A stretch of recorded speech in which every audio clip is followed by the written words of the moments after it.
তো মহিলাটা কোন জায়গায় দেখতে পাচ্ছ?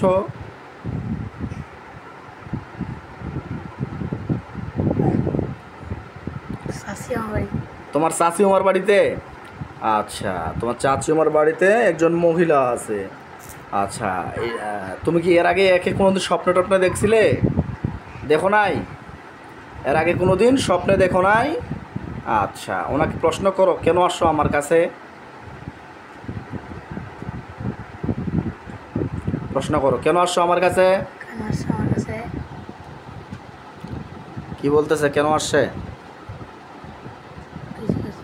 আবার প্রশ্ন করো, আমার কাছে কেন আসছো?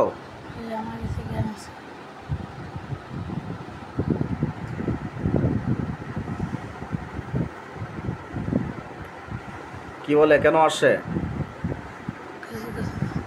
তোমরা যদি কথা না বলো তাহলে কিন্তু আমি তোমাদেরকে কিন্তু মেরে ফেলবো বা কিন্তু ধ্বংস করে দেবো। সত্য করে কথা বলো, কেন আসছো? রাসেলের বাড়িতে কেন আসছো?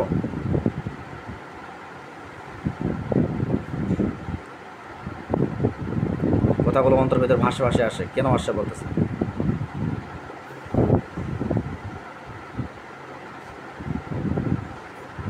কি বলে বুঝতে পারতেছো? কিছু বলে না এরকম বুঝতে পারতেছো না, তাই তো? বা ও কি কথা বলতেছে তুমি শুনতে পাচ্ছ না এরকম কোনো কিছু? নাকি কথাই বলে না? কথা বলতেছে না? মাথা নিচে করে দাঁড়িয়ে আছে না বসে আছে? বসে আছে। কথা বলবা কি না, নাহলে কিন্তু শাস্তি দেবো। কথা বলবো না? দেখো, ওর পাশে সাদা পোশাক পরে হুজুর যাবে। সাদা পোশাক পরে দুইজন হুজুর যাবে, গেলে আমাকে বলবা। দেখো তো, সাদা পোশাক পরে দুইজন হুজুর গেছে, দেখো তো আব্বু।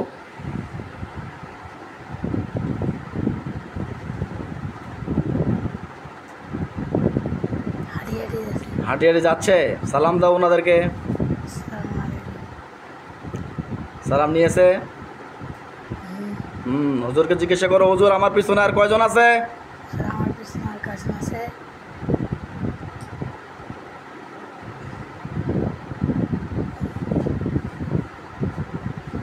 কি বলতেছে, কয়জন আছে? একজনই আছে। আচ্ছা, মেয়েটা কয়দিন থেকে আছে এর কাছে, বাচ্চাটার কাছে?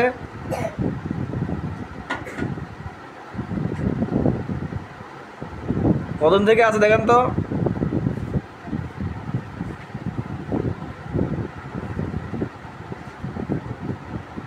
আবু কতদিন থেকে বলে? 7 থেকে 8 দিন। কেন আসছে দেখেন তো বাচ্চাটার কাছে, কেন আসছে? কি উদ্দেশ্য তার?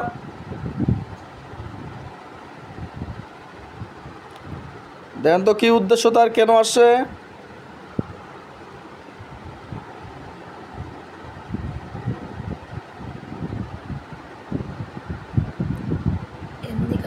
এমনি আসে। আচ্ছা, এমনি আসে 7 থেকে 8 দিন ধরে। 7 থেকে 8 দিন ধরেই আমাদের বাচ্চাদের সমস্যা হচ্ছে। তার পড়ালেখায় অমনোযোগী সৃষ্টি হয়ে গেছে। সে একজন মাদ্রাসার স্টুডেন্ট, মাদ্রাসার ছাত্র। সে পড়ালেখা করতে চাচ্ছে না বর্তমান। আগে কিন্তু তার বাপ মায়ের গার্জিয়ানের কথা যে তারা মাদ্রাসা যেতেছে গেলে, মাদ্রাসা যেতে চায় তাকে বলতেই হয় না মাদ্রাসা যাওয়ার জন্য। কিন্তু কয়েকদিন থেকে সে এরকম ডিস্টার্ব করতেছে যে অতিরিক্ত মারধর করলেও বা বুঝিয়ে পাঠিয়ে দিলেও কিন্তু মাদ্রাসা যাচ্ছে না।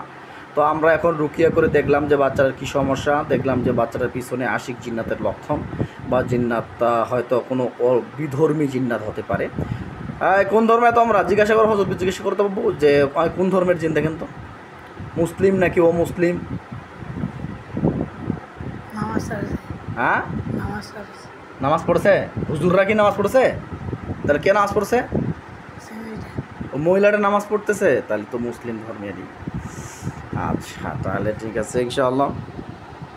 তাই তো তুমি যদি নামাজ পড়ে থাকো, তুমি যদি মুসলিম হও, তাহলে তুমি এই বাচ্চাটিকে কেন ডিস্টার্ব করতেছো? হ্যাঁ, ভালো লাগছে? কি বলতেছো? ভালো লাগে নাই? তো মাদ্রাসায় পড়তে দিচ্ছ না কেন? এমনি। সত্য করে বলো, তোমরা কোন ধর্মের? সত্য করে বলো, নাহলে কিন্তু গলার মধ্যে চাপ দিব। কোন ধর্মের?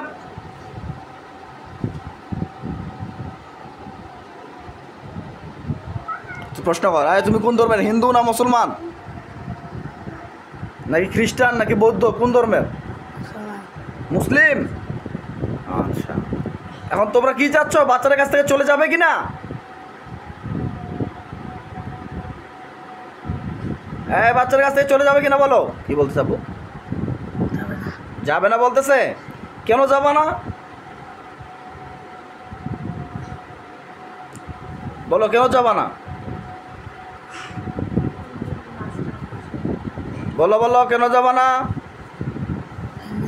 এমনিই যাবা না। আচ্ছা ঠিক আছে, আমি জানি যে তোমরা বদ জিন্নাত, সেই জিন্নাত তোমরা বাচ্চাটাকে পড়তে দিবা না, সে উদ্দেশ্যে তোমরা আসছো।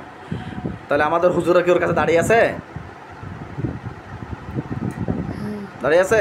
হুজুরকে জিজ্ঞাসা করো, হুজুর একে ধরে নিয়ে যান, এজন্য আমার কাছে না আসতে পারে।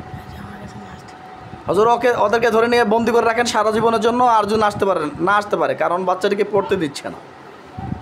ডক্টর ধরে নিয়ে যে একটা বড় একটা জেলখানার ভিতরে ঢুকে দিবে।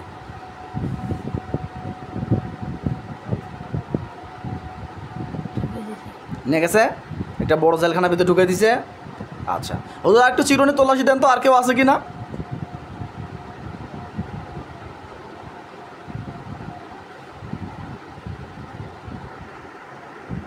আর কেউ আছে কিনা দেখেন তো। আর কেউ নাই?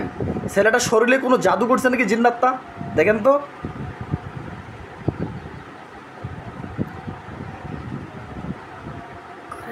করে নেই না? আচ্ছা আলহামদুলিল্লাহ, তাহলে বন্ধু হয়ে গেছে না বউ? ধন্যবাদ, চলে আসো, সালাম দিয়ে চলে যাইতে বলো হুজুরদেরকে।